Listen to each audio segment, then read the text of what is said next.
Hello everyone, welcome and welcome back to my channel Spoken English IQ. My name is नवीन और आज की इस video में आप जानेंगे पास्ट स्पीच की सबसे पहला स्पीच नाउन के बारे में। यानी आप इस वीडियो में नाउन क्या है, नाउन कितने भाग में भाग किया गया है, आप जानने वाले हैं। तो वीडियो स्टार्ट करने से पहले अगर आप पास्ट स्पीच की बेसिक के बारे में नहीं जानते हैं तो सबसे पहले वो वीडियो देख लीजिएगा। मैं आपको वो वीडियो डिस्क्रिप्शन बॉक्स या आई बटन में दे दूंगा जो आप जाकर चेक कर सकते हैं ताकि आपका बेसिक क्लियर हो और इस टॉपिक को आप अच्छे से समझ पाए। तो गाइस चलिए बिना किसी टाइम वेस्ट के बिना चलिए शुरू करते हैं आज का वीडियो नाउन के बारे में। तो सबसे पहले आप जानेंगे व्हाट इज नाउन, यानी संज्ञा क्या है। एक संज्ञा एक शब्द है जो एक चीज हो सकती है, एक व्यक्ति हो सकती है, एक जानवर हो सकती है, एक जगह हो सकती है, एक गुणवत्ता हो सकती है, एक विचार हो सकता है या एक क्रिया भी हो सकता है। यह आमतौर पर एक ही शब्द होता है, यानी किसी भी प्राणी, जगह या वस्तु के नाम को संज्ञा कहते हैं। Nouns refer to persons, animals, places, things, idea और event। तो दुनिया में सभी को नाउन कहते हैं, यानी सभी नाम को नाउन कहते हैं। तो दुनिया में तो बहुत सी नाम है, तो कौन सा नाम यानी कौन सा चीज किस कैटेगरी में जाता है उसे अच्छे से समझने के लिए नाउन को 5 भाग में भाग किया गया है, जो कि है proper noun, common noun, collective noun, material noun, obstruct noun. तो सबसे पहले आप जानेंगे प्रेफर नाउन के बारे में, यानी व्यक्तिवाचक संज्ञा के बारे में। व्यक्तिवाचक संज्ञा किसी भी प्राणी, जगह या वस्तु का नाम को कहते हैं। Proper noun is the name of creature, place और थिंग। तो आइए प्रॉपर नाउन को अच्छे से समझने के लिए कुछ एग्जाम्पल को देखते हैं। तो यहाँ पर राम एक क्या है? राम एक व्यक्ति का नाम है, तो राम एक प्रॉपर नाउन होगा। समझ में आया? नेक्स्ट है टॉफी।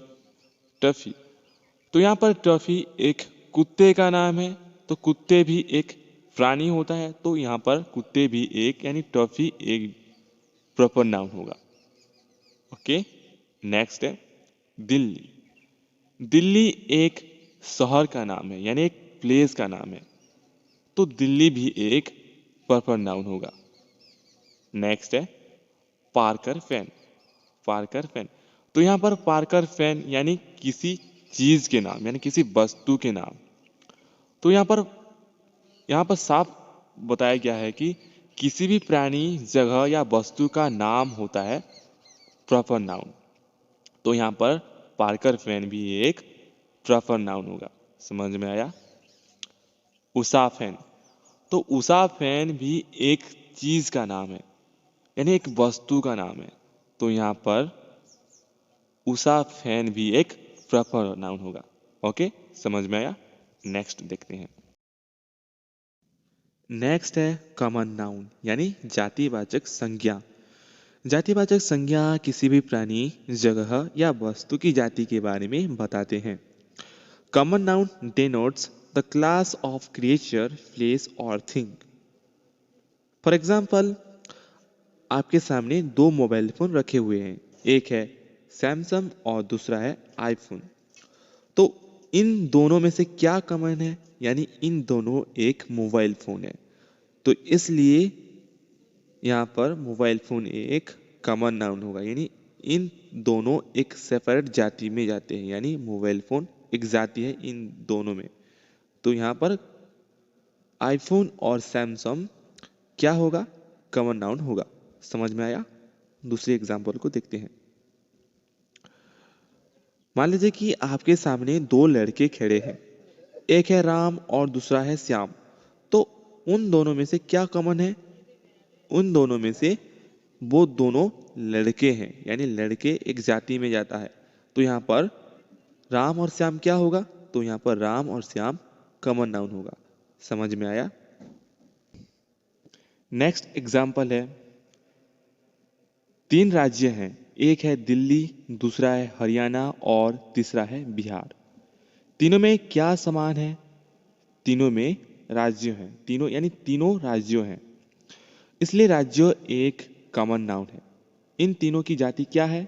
इन तीनों की जाति राज्य है, तो इसलिए हरियाणा, दिल्ली और बिहार एक कॉमन नाउन होगा। समझ में आया? नेक्स्ट है कलेक्टिव नाउन। कलेक्टिव नाउन यानी समूहवाचक संज्ञा। समूहवाचक संज्ञा प्राणियों की, जगह की या वस्तुओं के समूहों को दर्शाता है। Collective noun denotes the group of creatures, places or things. For example, people. यहाँ पर people कोई लोगों का समूह यानी ग्रुप ऑफ पर्सन, तो इसलिए people एक कलेक्टिव नाउन होगा। ओके, समझ में आया? नेक्स्ट एग्जाम्पल को देखते हैं। बैच।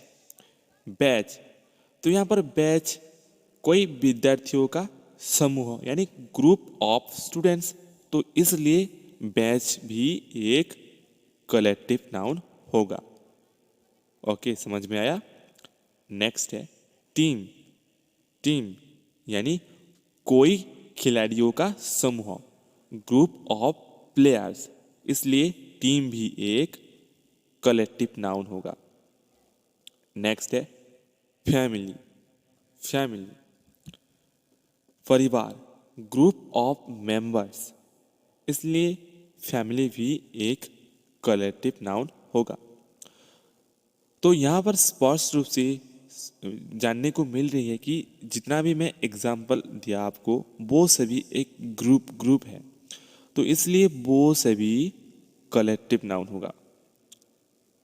आप ऐसे समझ लीजिए कि समूहवाचक संज्ञा प्राणियों की, जगह के या वस्तुओं के ग्रुप को कहते हैं। समझ में आया? यानी किसी भी ग्रुप को यानी प्राणियों के, जगह के या वस्तुओं के ग्रुप को क्या कहते हैं? कलेक्टिव नाउन कहते हैं। ओके, नेक्स्ट है मैटेरियल नाउन यानी पदार्थवाचक संज्ञा। पदार्थवाचक संज्ञा किसी भी पदार्थ का नाम होता है। Material noun denotes the name of material. For example, gold. Gold क्या है? गोल्ड एक मटेरियल है, इसलिए गोल्ड भी एक मटेरियल नाउन होगा। Okay, silver. सिल्वर क्या है? सिल्वर भी एक पदार्थ है, इसलिए सिल्वर भी एक मटेरियल नाउन होगा। समझ में आया? नेक्स्ट है कॉपर। कॉपर यानी तांबा। तांबा क्या है? तांबा भी एक मटेरियल है, इसलिए तांबा भी एक मटेरियल नाउन होगा। ग्लास। ग्लास क्या है? ग्लास भी एक मटेरियल है, इसलिए ग्लास भी एक मटेरियल नाउन होगा। ओके, वुड यानी लकड़ी। लकड़ी क्या है? लकड़ी भी एक पदार्थ होती है, तो लकड़ी भी एक मटेरियल नाउन होगा। ओके, स्टोन यानी पत्थर। पत्थर भी एक पदार्थ होते हैं, इसलिए पत्थर भी एक मटेरियल नाउन होगा। समझ में आया? नेक्स्ट है ऑब्स्ट्रैक्ट नाउन यानी भाववाचक संज्ञा। भाववाचक संज्ञा वो होती हैं जिसे हम छू या देख नहीं सकते, सिर्फ महसूस किया जा सकता है। Abstract noun is something that we can't touch or see. We can only feel it. For example, honesty यानी ईमानदारी। ईमानदारी क्या है? ईमानदारी को हम देख सकते हैं कि छू सकते हैं? नहीं ना, हम देख भी नहीं सकते हैं कि छू भी नहीं सकते, सिर्फ हम महसूस कर सकते हैं, तो इसलिए honesty भी एक abstract noun होगा। दूसरे एग्जाम्पल है लव। लव क्या है? लव को भी हम देख नहीं सकते कि छू नहीं सकते, सिर्फ हम महसूस कर सकते हैं, इसलिए लव भी एक ऑब्स्ट्रैक्ट नाउन होगा। नेक्स्ट है हेट। हेट यानी घृणा। क्या हम घृणा को देख सकते हैं? नहीं ना, हम सिर्फ महसूस कर सकते हैं, इसलिए हेट भी एक ऑब्स्ट्रैक्ट नाउन होगा।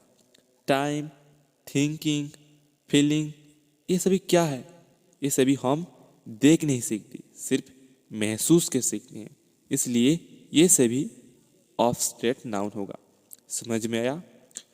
तो ये था नाउन की पूरी टॉपिक जो आज हम कंप्लीट कर चुके हैं। अगर आपको इस वीडियो अच्छी लगी तो वीडियो को लाइक और हाँ, चैनल को सब्सक्राइब करना मत भूलिएगा।